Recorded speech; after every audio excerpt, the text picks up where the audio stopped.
Hello there. Starting with this episode, we're going to be moving into Flash Professional CS5. Flash Pro CS5 introduces a new feature called Code Snippets, which allows you to work with ActionScript much easier. Code Snippets is this panel inside of Flash Pro that contain all kinds of common ActionScript commands that some of which we've already used in this video series. Let's take a look at the Code Snippets panel and do an introduction before we start talking about how to use it inside of your project.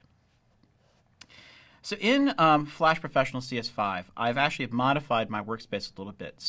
But you'll find the Code Snippets panel accessible from the Window menu. In here, when you open up the Code Snippets, you'll see that the panel will show a bunch of different folders. These folders organize all of the code that you can use inside of Flash Professional based on different categories. In this case, we have things like Actions, Timeline Navigation, Basic Navigation, Loading and Unloading Movies, working with audio and video, and also building basic event handlers. One of the nice things about the code snippets is that if you're working with other people that have other types of code that they want to bring into this, you can modify and bring in other code into the code snippets panel. To do this, you'd open up this flyout menu on the side of the panel, and then you can edit the actual code snippets content.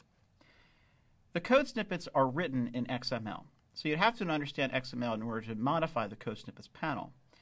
But if you're working with developers that have common code that they want you to use in your Flash Professional projects, they can give it to you in a code snippets form for you to quickly put into your project.